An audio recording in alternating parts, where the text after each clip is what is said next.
हिंगोली जिल्ह्याच्या वतीनं माझ्याकडे 131 मतदान आहे आणि 131 ला मी तरी आज या ठिकाणी आपल्याला सांगेन, ज्यावेळेस हिंगोली जिल्ह्याची पेटी त्या ठिकाणी फुटेल त्यावेळेस 120च्या वर त्या ठिकाणी शिवसेनेच्या धनुष्यमध्ये महायुतीच्या उमेदवाराला या ठिकाणी मत.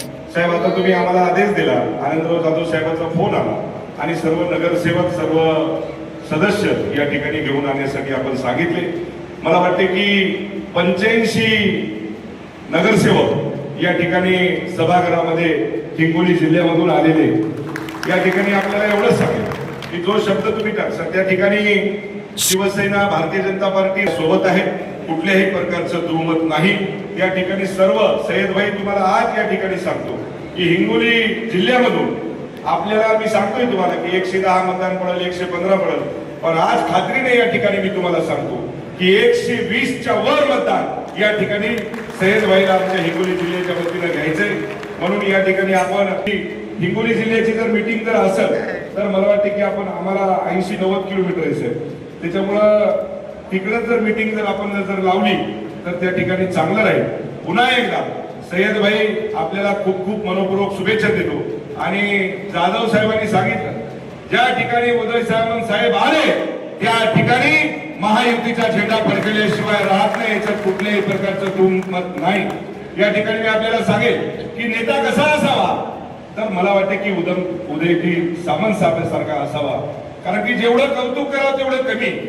जर सर्वसामान्य शिवसैनिक कधी जर त्यांना जर फोन केला तर तुम्हाला त्या फोनला प्रतिसाद असतो, त्या फोनला प्रतिउत्तर असतो आणि लगेच काम करण्याचं धाडस पुरामध्ये जर असेल तर ते सन्माननीय उद्धवजी सामंत साहेबांमध्ये आहे. म्हणून या ठिकाणी निश्चितपणे खात्रीने या ठिकाणी सांगतो साहेब, मागच्या वेळेस साहेब तर म्हणजे पूर्ण महाराष्ट्रामध्ये लगेच आपण जर बघितलं हिंगोलीमध्ये राहायचे, लगेच अर्ध्या 1 घंट्यानं पाहिलं तर यवतमाळमध्ये राहायचे, लगेच घंट्याभरानंतर पाहिलं तर गडचिरोलीला राहायचे.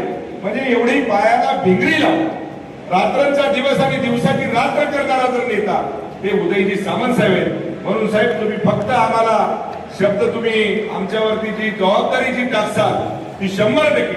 उद्याच्या 18 तारखेला मतदान ज्या वेळेस होईल आणि मला वाटते 22 तारखेला 21 तारखेला रिझल्ट आहे, त्या ठिकाणी मेघनाताई बोर्डीकर असतील, बोरपूरकर साहेब असतील, त्या ठिकाणी आमचे खासदार आदरणीय रामरावजी वडकुते साहेब असतील, मुंद्रा साहेब असतील, ही सर्व जी टीम आहे. आता काही सगळ्यांचे नावं त्या ठिकाणी घेत नाही. आमचे नेते आदरणीय बोर्डीकर साहेब सुद्धा या ठिकाणी आले, त्यांच्या सुद्धा मार्गदर्शन म्हणजे मार्गदर्शन परभणी आणि हिंगोलीचं जर कुणीचं जर असेल तर ते मला वाटते की बोर्डीकर साहेबांचं आहे. त्यामुळे बोर्डीकर साहेबांना जी निवडणूक हातामध्ये घेतली त्याला तुम्हाला सांगतो समोरच्याला पाणी पाजल्याशिवाय राहत नाही, एवढी ताकद तुम्हाला सांगतो की या बोर्डीकर साहेबांमध्ये आहे. म्हणून या ठिकाणी मी निश्चितपणे सांगितलं तुम्ही या विजय मिरवणुकीमध्ये असाल अशी या ठिकाणी आपल्याला विनंती करतो आणि माझ्या वाणीला विराम देतो.